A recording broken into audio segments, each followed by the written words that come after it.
Hello dear students, welcome to Backlogs Baba YouTube channel. Myself Manoj Shyam Kumar. So ఈ రోజు మనం FA1కి సంబంధించి సిలబస్లో ఏమైతే ఇంపార్టెంట్ కాన్సెప్ట్స్ ఉన్నాయో అన్ని సబ్జెక్ట్స్లో అవన్నీ కూడా మనం ఈ రోజు నుంచి చేసుకోబోతున్నాం. సో అందులో భాగంగా ఈరోజు బయాలజీ అనే సబ్జెక్ట్లో ఒక కొత్త ఎస్ఐ క్వశ్చన్ ఈ సంవత్సరమే యాడ్ అయింది. లాస్ట్ ఇయర్ కానీ అంతకు ముందు ఇయర్ కానీ first year starting for the first year syllabus change అయిన తర్వాత ఈ క్వశ్చన్ ఉండింది కానీ అంత పెద్ద ఇంపార్టెన్స్ అయితే లేదు ఈ క్వశ్చన్కి. బట్ ఈ సంవత్సరం పక్కాగా ఈ క్వశ్చన్ అనేది మనకి ఇంపార్టెంట్ లిస్ట్లో ఇవ్వడం జరిగింది గవర్నమెంట్ వాళ్ళే. సో ఖచ్చితంగా కాన్సన్ట్రేట్ చేయాలా వద్దా మీరు చెప్పండి. ఇప్పుడు నాకు ఖచ్చితంగా చేయాలి. సో ఇది ఎప్పుడు ఇవ్వలేదు కదా, కొత్తగా ఇచ్చాడు కదా, సో పక్కన పెట్టేద్దామని అనుకున్నాం అనుకోండి. ఉదాహరణకి ఇదే ఇచ్చాడు అనుకో, ఏంటి పరిస్థితి? ఖచ్చితంగా ఇబ్బంది పడతాం మనం. సో 100% అన్నీ నేర్చుకోవాలి. సో ఇది కొత్త క్వశ్చన్ కాబట్టి మీకు ఎక్స్ప్లెయిన్ చేసే ప్రయత్నం చేస్తాను.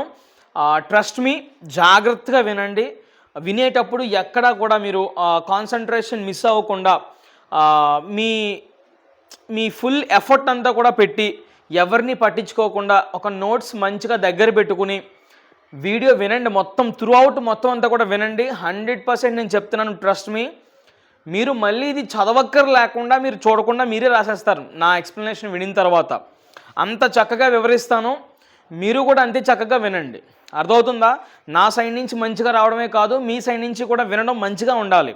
అప్పుడే పర్ఫెక్ట్గా ఒక వర్క్ డన్ అవుద్ది. లేదనుకోండి, నేను చెప్పుకుంటా పోతా ఉంటే నువ్వు ఆ పని ఈ పని చేసుకుంటే వింటే మాత్రం అది ఎంత మాత్రం కరెక్ట్ కాదు. ఏదో ఒక మెయిన్ పాయింట్ మిస్ అయిపోతావు, తర్వాత నుంచి ఇంటర్లింక్ ఉండదు టాపిక్కి. ఓకే, సో జాగ్రత్తగా వినండి. బయాలజీలో this is very very very important.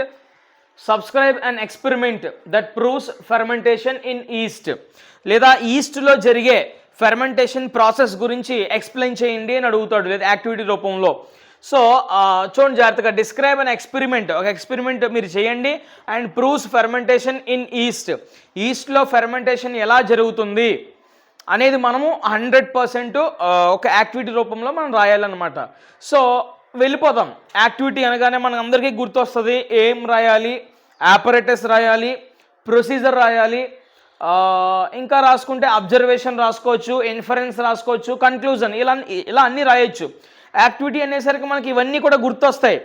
అయితే నేను అనేది ఏంటంటే ఈ 5 కదా బయాలజీ, యాక్టివిటీలు ఈజీగా ఉంటాయి, బట్టి పడేసి వెళ్ళిపోవచ్చు అనే దానికి చెక్ పెట్టాలి మీరు ఖచ్చితంగా.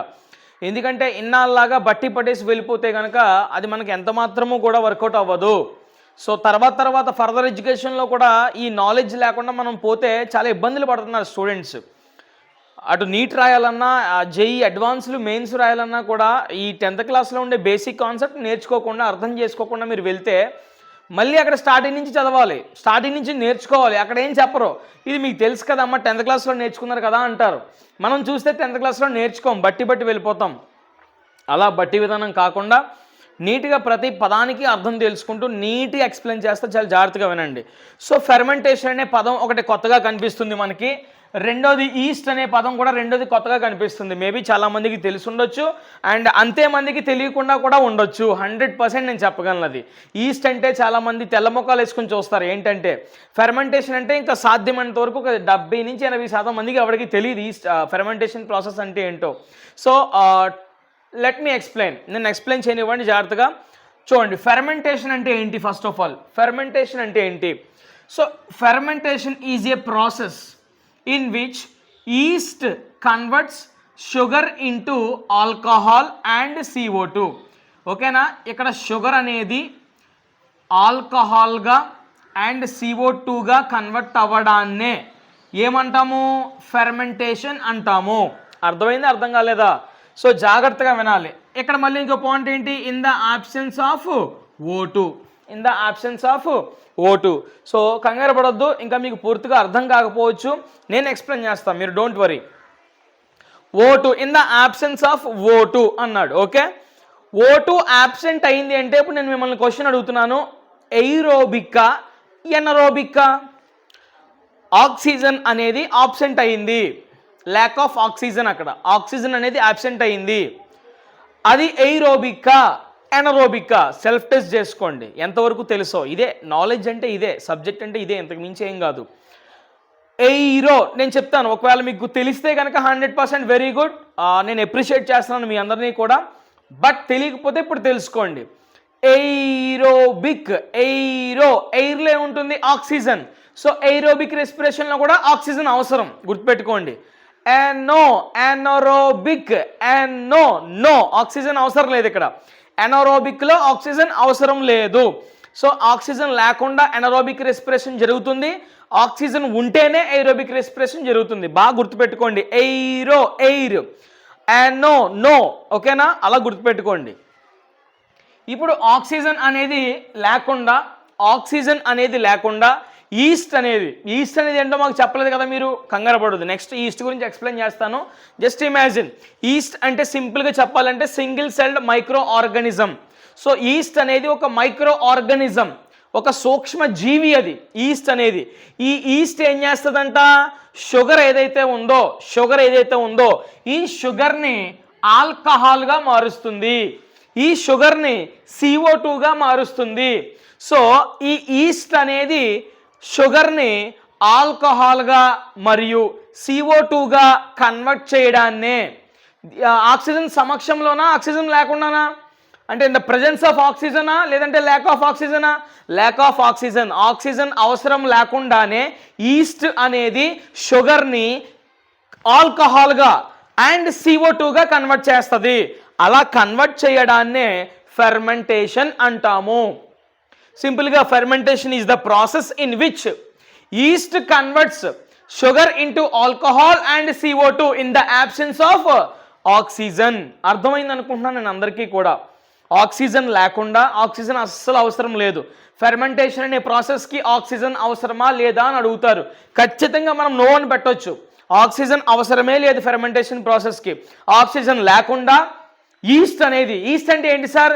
It is a single celled micro organism. ఈ సింగిల్ సెల్డ్ మైక్రో ఆర్గానిజం అయినటువంటి ఈస్ట్ షుగర్స్ని ఎలా కన్వర్ట్ చేస్తుందంట? ఆల్కహాల్ కానీ CO2గా కన్వర్ట్ చేస్తుంది. ఆ ప్రాసెస్నే మనము ఫెర్మెంటేషన్ అని పిలుస్తాము. అర్థమైంది అనుకుంటా. ఇప్పుడు మరి ఈస్ట్ అంటే ఏంటి? ఈస్ట్ అనేది ఒక సింగిల్ సెల్డ్ మైక్రో ఆర్గానిజం. ఇదివరకు మనం చెప్పుకున్నట్టే ఈస్ట్ అనేది single celled micro organism. So ఇది సింగిల్ సెల్, ఒకే సెల్ ఉంటుంది, ఓకేనా? సింగిల్ సెల్ ఆర్గానిజం ఇది. సో మనం మల్టీ సెల్యులర్ ఆర్గానిజమ్స్, చాలా సెల్స్తో మన బాడీ అనేది నిర్మితమై ఉంటుంది. బట్ ఈస్ట్ బాడీ అనేది సింగిల్ సెల్తోనే ఉంటుంది, లైక్ అమీబా, ఓకేనా? Single celled micro organism. ఈ ఈస్ట్ని మనం ఏమని పిలవచ్చు? ఫంగస్ అని పిలవచ్చు. ఏం చేస్తుందంట ఈ ఈస్ట్ యొక్క గుణం ఏంటి? What is the function of east? ఈ ఈస్ట్ అనే సింగిల్ సెల్ మైక్రో ఆర్గానిజం ఏం చేస్తుందంటే it converts sugar into alcohol and CO2. ఇది షుగర్ని ఆల్కహాల్గా మార్చేస్తుంది, CO2గా మార్చేస్తుంది. దీన్నే మనము ఈస్ట్ అని పిలుస్తాము. ఇప్పుడు ఈస్ట్ యొక్క ఫంక్షన్ మీకు అర్థమైందా, అర్థం కాలేదా? ఈస్ట్ అంటే ఏంటో చెప్పాను, సింగిల్ సెల్డ్ మైక్రో ఆర్గానిజం అని చెప్పాను. దాన్ని ఫంగస్ అని పిలుస్తారని కూడా చెప్పాను. సో దీని యొక్క ఫంక్షన్ ఏంటి? దీని యొక్క ఫంక్షన్ ఏం చేస్తుంది? It converts sugars into alcohol and CO2. ఏ ప్రాసెస్లో? ఫెర్మెంటేషన్ ప్రాసెస్లో. ఐ హోప్ మీకు ఇప్పుడు ఫెర్మెంటేషన్ అంటే ఒక ఐడియా వచ్చి ఉండాలి, ఈస్ట్ అంటే ఒక ఐడియా ఖచ్చితంగా వచ్చి ఉండాలి. ఈ రెండింటి మీద మీకు ఐడియా వస్తే మనం నేరుగా ఆన్సర్లోకి వెళ్ళిపోదాం ఎలా రాయాలో, ఓకేనా? ఫస్ట్ ఏం రాయాలి? సో ఏమని రాస్తాం మనము? To prove that CO2 is released during fermentation by east, ఓకేనా? ఫెర్మెంటేషన్ అనేది జరుగుతుంది అంటే ఖచ్చితంగా ఆల్కహాల్తో పాటు CO2 కూడా రిలీజ్ అవ్వాలి కదా. సో ఇక్కడ CO2 అనేది రిలీజ్ అవుతున్నట్టు మనం చూపించగలిగితే ఖచ్చితంగా అక్కడ ఫెర్మెంటేషన్ అనే ప్రాసెస్ జరిగింది అని అర్థం. గుర్తుపెట్టుకోండి, ఇక్కడ దట్ ప్రూవ్స్ ఫెర్మెంటేషన్ ఇన్ ఈస్ట్లో ఫెర్మెంటేషన్ జరిగింది అని మనం ప్రూవ్ చేయమంటున్నాడు. ఒకవేళ CO2 కానీ రిలీజ్ అయిందనుకో ఫెర్మెంటేషన్ ప్రాసెస్లో, ఆటోమేటిక్గా ఫెర్మెంటేషన్ అనే ప్రాసెస్ అక్కడ జరిగినట్టే కదా ఇండైరెక్ట్గా. సో అందుకని ఇక్కడ ఏమేమి రాశాడు? To prove that CO2 is released during fermentation by east ద్వారా ఫెర్మెంటేషన్ అనే ప్రాసెస్లో CO2 రిలీజ్ అవ్వడాన్ని మనము ప్రూవ్ చేయాలి. దట్ మీన్స్ ఫెర్మెంటేషన్ జరుగుతుందని మనం ప్రూవ్ చేయాలి. అర్థమైంది? Clear, very good. ఇప్పుడు ఈ ఎక్స్పెరిమెంట్ ప్రూవ్ చేయడానికి కొన్ని సామాన్లు కావాలి. దట్ మీన్స్ మెటీరియల్స్ అంటాం మనము. కొన్ని ఆపరేటస్ కావాలి, కొన్ని వస్తువులు కావాలి. ఏంటి ఆ ఆపరేటస్ అని రాయొచ్చు, రిక్వైర్డ్ మెటీరియల్స్ అని రాయొచ్చు, వాట్ ఎవర్ యు వాంట్, మీరు ఏదైనా రాసుకోవచ్చు. ఓకేనా? సో ఆపరేటస్ ఏమేమి కావాలి? ఫస్ట్ ఫ్రూట్ జ్యూస్ కావాలి. ఫ్రూట్ జ్యూస్ తాగడానికి కాదండి, ఎక్స్పెరిమెంట్ చేయడానికి.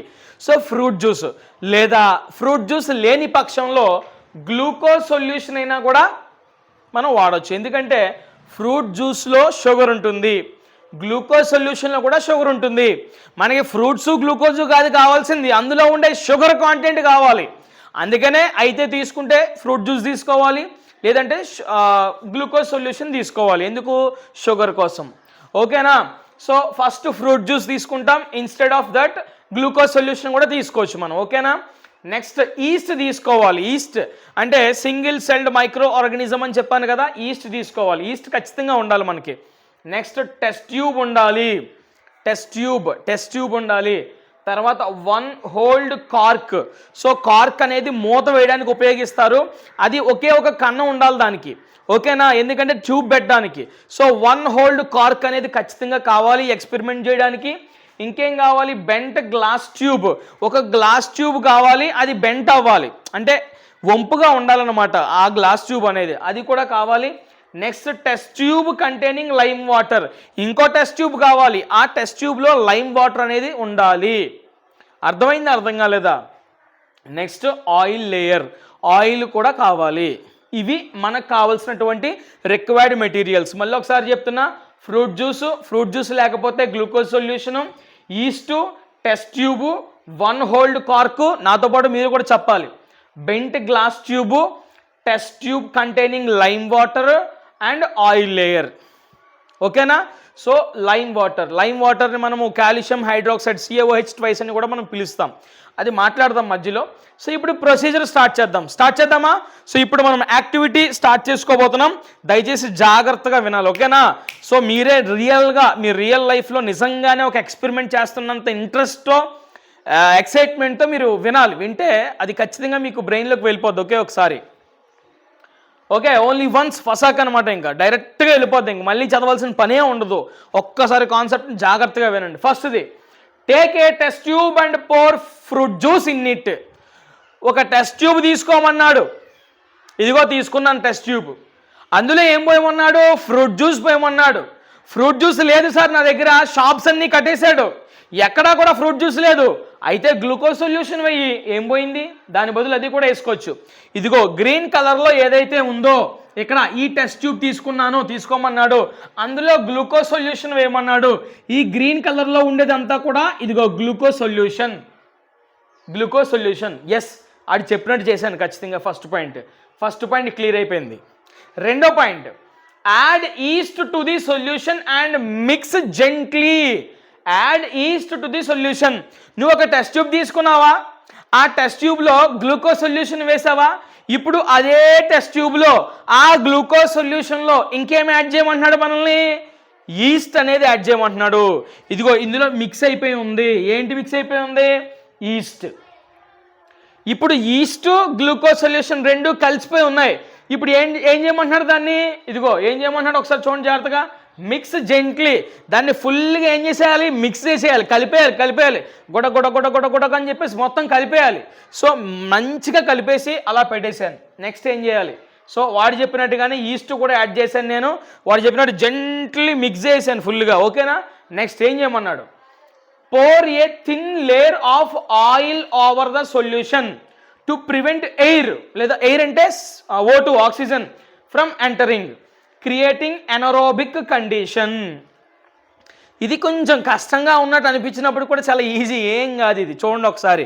ఇప్పుడు మనము గ్లూకోజ్ సొల్యూషన్ వేసాము, అందులో ఏం మిక్స్ చేసాము చెప్పాలి?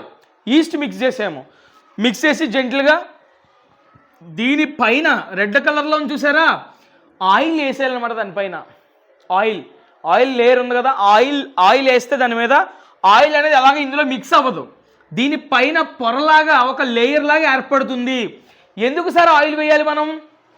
ఒకవేళ ఇందులో ఉండిపోయే ఆక్సిజన్ కానీ ఏదైనా బయట నుంచి లీకేజ్ ఉండే ఏదైనా ఆక్సిజన్ కానీ లోపలికి ఎంటర్ అవ్వకుండా, గ్లూకోజు ఈస్టు కలిపి ఉన్న సొల్యూషన్లోనికి ఎంటర్ అవ్వకుండా ఆపడం కోసం, ప్రివెంట్ చేయడం కోసం ఏం చేయాలట, ఇక్కడ ఆయిల్ లేయర్ని మనం ప్లేస్ చేయాలి, ఆయిల్ని ప్లేస్ చేయాలి. సో ఆయిల్ ప్లేస్ చేసినప్పుడు ఇక్కడ ఏముండదు, ఆక్సిజన్ అనేది 100% ఉండదు.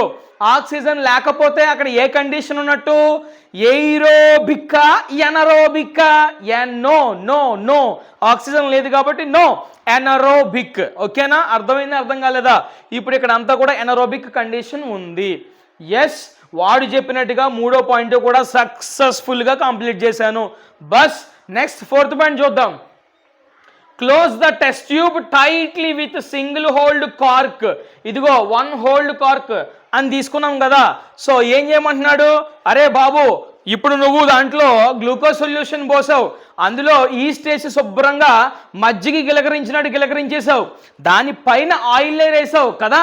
ఇప్పుడు నువ్వేం చేస్తావు, ఇదిగో కార్క్ సహాయముతో, సింగిల్ హోల్డ్ కార్క్ ఏదైతే ఉందో ఆ కార్క్ సహాయంతో టైట్గా మూత వేసేయి అని చెప్పేసి చెప్తున్నాడు టెస్ట్ ట్యూబ్కి. అర్థమైందా? సరే, ఇగో వాడు చెప్పినట్టుగానే టైట్గా మూత వేసాను. ఓకేనా? ఓకే, ఈ పాయింట్ కూడా సక్సెస్ఫుల్గా చేశాను. Next, insert a bent glass tube through the cork. కార్క్లో నుంచి, సింగిల్ హోల్డ్ కదా మరి అది, అంటే కన్నం ఖచ్చితంగా ఉంటుంది కదా, దానిలో నుంచి ఇప్పుడు నేనేం చేయాలి చెప్పాలి. దానిలో నుంచి బెంట్ గ్లాస్ ఏదైతే ఉందో, ఇలా వంపు కలిగినటువంటి గ్లాస్ ఏదైతే ఉందో ఈ కార్క్లో నుంచి లోపలికి వదలాలి. ఇది ఇక్కడ వరకు వచ్చింది, వదిలాను.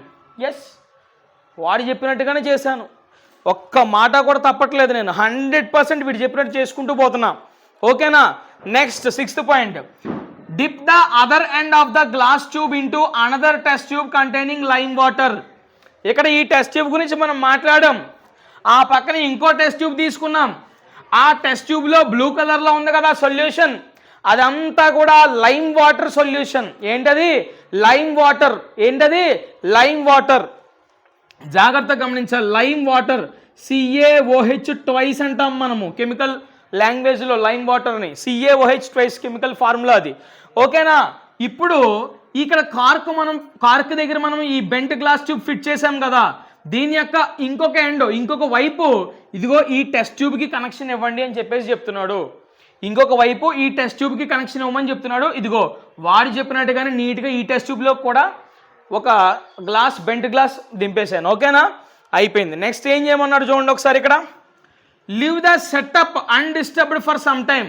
సో అంతే, ఒరే భాయ్ నువ్వు ప్రూవ్ చేయాల్సిన ఎక్స్పెరిమెంట్ అయిపోయింది, బస్ నువ్వేం చేస్తావు ఇప్పుడు, దాన్ని గెలక్కుండా నీట్గా డిస్టర్బ్ చేయకుండా ఒక పక్కన పెట్టేసేయి.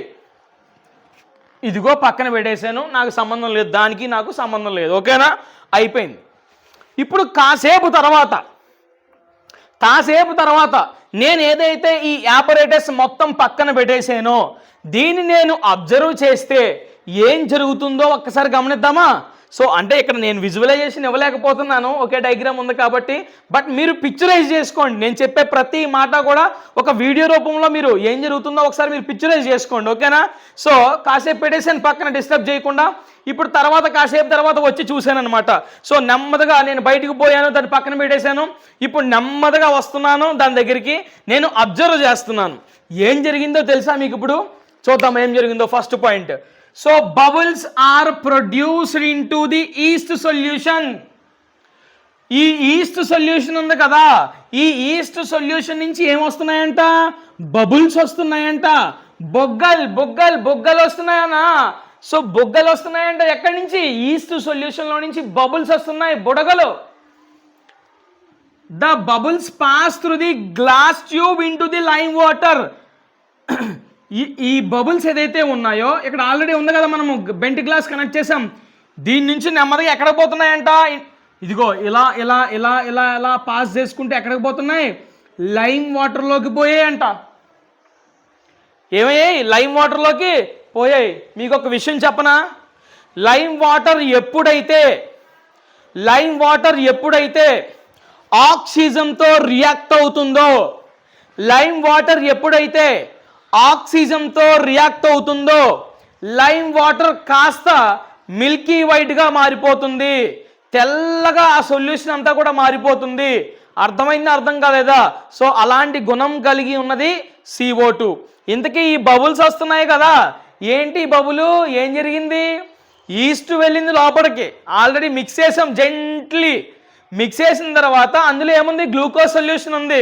ఈస్ట్ యొక్క పని ఏంటి, గ్లూకోజ్ సొల్యూషన్ని ఎలా మార్చేస్తుంది, ఆల్కహాల్గా మారుస్తుంది, ఇంకోటి CO2గా మారుస్తుంది. ఇదిగో ఆ CO2 ఏదైతే ఉందో అది బయటకు వచ్చేస్తుంది అనమాట. బయటికి బబుల్స్ రూపంలో వచ్చేసి ఇదిగో ఈ బెంట్ గ్లాస్ త్రూ ఎక్కడికి వెళ్ళిపోయింది, ఈ టెస్ట్ ట్యూబ్లో ఉన్నటువంటి లైమ్ వాటర్తో కనెక్ట్ అయిపోయింది. కనెక్ట్ అయిపోయిన తర్వాత ఏం జరిగింది sir, the lime water turns Milky. So ఇలా బ్లూ కలర్లో ఉంది కదా, ఇక్కడ నేను ఇచ్చాను. సో ఇదంతా కూడా ఆక్సిజన్తో చర్య జరిపి CO2తో రియాక్ట్ అయ్యి CO2తో చర్య జరిపి ఏం జరిగింది, ఈ లైమ్ వాటర్ సొల్యూషన్ అంతా కూడా మిల్కీ వైట్లోనికి మారిపోయింది, తెల్లగా మారిపోయిందంట. అర్థమైందా, అర్థం కాలేదా? అర్థమైందా, అర్థం కాలేదా? ఓకేనా? సో ఇప్పుడు ఇన్ఫరెన్స్ చూద్దాం ఒకసారి ఇన్ఫరెన్స్ చూద్దాం. The gas released is CO2. ఇంతకీ ఈ బబుల్స్ రూపంలో రిలీజ్ అయిన గ్యాస్ ఏంటో నేను ముందే చెప్పేశాను మీకు, CO2 గ్యాస్ అనేది రిలీజ్ అయింది. ఎందుకంటే నేను ఆల్రెడీ చెప్పాను, ఇక్కడ షుగర్స్ని ఈస్ట్ అనేది ఎలా కన్వర్ట్ చేస్తుంది, ఇందులో షుగర్ ఉంది ఆల్రెడీ, ఆల్కహాల్ CO2గా కన్వర్ట్ చేస్తుంది. ఆ CO2ఏ బబుల్ రూపంలో బయటకు వస్తుంది. సో గ్యాస్ రిలీజ్ అవుతున్న గ్యాస్ ఏంటన్నా, CO2 reacts with lime water. CO2 అనేది ఇక్కడ లైమ్ వాటర్తో రియాక్ట్ అయ్యింది అండ్ ఏం ఫామ్ చేసింది, కాల్షియం కార్బోనేట్ ఫామ్ చేసింది. ఓకేనా? CO2 అనేది లైమ్ వాటర్తో రియాక్ట్ అయ్యి ఏం ఫామ్ చేసింది, కాల్షియం. ఆ మిల్కీ వైట్ సొల్యూషన్నే మనము కాల్షియం కార్బోనేట్ అని పిలుస్తాం, కాకోత్రి అంటాం కదా సరదాగా. సో అలా మారిపోద్ది అనమాట, making the lime water Milky. Lime వాటర్ని మిల్కీగా మార్చేస్తుంది. ఈ పాయింట్నే ఈక్వేషన్ రూపంలో రాయాలి అంటే CaOH ట్వైస్ అనేది లైమ్ వాటర్, CaOH ట్వైస్ అనేది CO2తో రియాక్ట్ అయింది. CaOH ట్వైస్ అంటే లైమ్ వాటర్ CO2తో రియాక్ట్ అయినప్పుడు ఏం ఫామ్ అయింది, కాకోత్రి ఫామ్ అయింది. కాకోత్రి is nothing but CO3, calcium carbonate, milky white solution. దానితో పాటు వాటర్ కూడా ప్రొడ్యూస్ అయింది బై ప్రొడక్ట్ కింద. సో ఇది ఈక్వేషన్ రూపంలో. ఇక కన్క్లూజన్ చూసుకుంటే sir, yeast carries out fermentation in the absence of O2. ఇప్పుడు చూడండి, ఇందులో ఉండే ఈస్ట్ ఫెర్మెంటేషన్ చేసిందా చేయలేదా, ఇందులో ఆక్సిజన్ ఉందా అసలు? మనము స్టార్టింగ్లోనే ఆక్సిజన్ని ప్రివెంట్ చేయడం కోసం ఇక్కడ ఆయిల్ లేయర్ని వేసాం. మనం ఎనరోబిక్ కండిషన్ ఆల్రెడీ మనం పెట్టాము. ఇక్కడ ఆక్సిజన్ లేకుండా ఇక్కడ ఈస్ట్ అనేది ఫెర్మెంటేషన్ చేసిందా చేయలేదా, ఈస్ట్ అనేది షుగర్ సొల్యూషన్ని CO2గా మార్చింది కాబట్టి ఫెర్మెంటేషన్ జరిగినట్టే. CO2గా మార్చిందని మీకెలా తెలుసారో, మీకెలా తెలుసు, ఇదిగో బబుల్స్ బొగ్గలు వచ్చినాయి కదరా, బొగ్గలు వచ్చినాయి అంటే ఆటోమేటిక్గా CO2 రిలీజ్ అయినట్టే కదా, కాబట్టి ఇక్కడ ఫెర్మెంటేషన్ జరిగింది. ఓకేనా? నెక్స్ట్, డ్యూరింగ్ ఫెర్మెంటేషన్ జరుగుతున్న సమయంలో sugars present in fruit juice, ఈ గ్లూకోజ్ సొల్యూషన్లో ఏమైతే షుగర్స్ ఉన్నాయో are converted into alcohol and CO2. So ఈ షుగర్ సొల్యూషన్ లేదా గ్లూకోజ్ సొల్యూషన్లో షుగర్ ఉంటుంది కదా, షుగర్ సొల్యూషన్, ఆ షుగర్ సొల్యూషన్ ఎలా కన్వర్ట్ అయిపోయిందంట, ఆల్కహాల్గా CO2గా కన్వర్ట్ అయిపోయింది. అది కన్వర్ట్ అవ్వలేదు, అందులో ఉండే ఈస్ట్ కన్వర్ట్ చేసింది. ఓకేనా? The released CO2 turns lime water Milky. ఇక్కడ నుంచి రిలీజ్ అయినటువంటి CO2 ఇక్కడ లైమ్ వాటర్ని ఎలా మార్చేసింది, మిల్కీలోనికి మార్చేసింది. And proving that fermentation takes place. దీన్ని బట్టి ఇక్కడ ఫర్మెంటేషన్ ఖచ్చితంగా జరిగింది అని నేను ఈ యాక్టివిటీ రూపంలో మీ అందరికీ సభాముఖంగా తెలియజేసుకుంటూ ముగిస్తున్నాను. Thank you very much.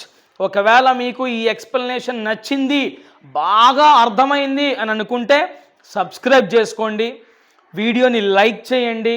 ఏమైనా డౌట్స్ ఉంటే ఖచ్చితంగా కమెంట్ చేయండి, రిప్లై ఇచ్చి తీరుతాను. అండ్ హైప్ పాయింట్స్ కూడా ఇవ్వండి, ఓకేనా? సో ఇలాంటి మరిన్ని కాంటెంట్ వీడియోస్ కోసం స్టే ట్యూన్ టు బ్యాక్లాగ్స్ బాబాయ్ యూట్యూబ్ ఛానల్. ఒకవేళ ఈ క్వశ్చన్ ఎగ్జామినేషన్లో వచ్చినప్పుడు సో మనం ఎలా ఆన్సర్ రాయాలి అంటే, యాజ్ ఇట్ ఈజ్ నేను బోర్డు మీద ఎలాగైతే రాసానో ఇలాగే రాయండి. 8కి 8 పడాల్సిందే. ఒక మాట గుర్తుపెట్టుకోండి, డయాగ్రామ్కి 1 మార్క్ గుర్తుపెట్టుకోండి, మిగతా థియరీ అంతటికి 7 మార్క్స్. సో ఫెర్మెంటేషన్ అంటే ఏంటో మీకు అర్థం అవడం కోసం చెప్పాను, ఆన్సర్లో రాయాల్సిన పనే లేదు. ఈస్ట్ అంటే ఏంటో మీకు అర్థం అవడం కోసం చెప్పాను, ఆన్సర్లో రాయాల్సిన పని లేదు.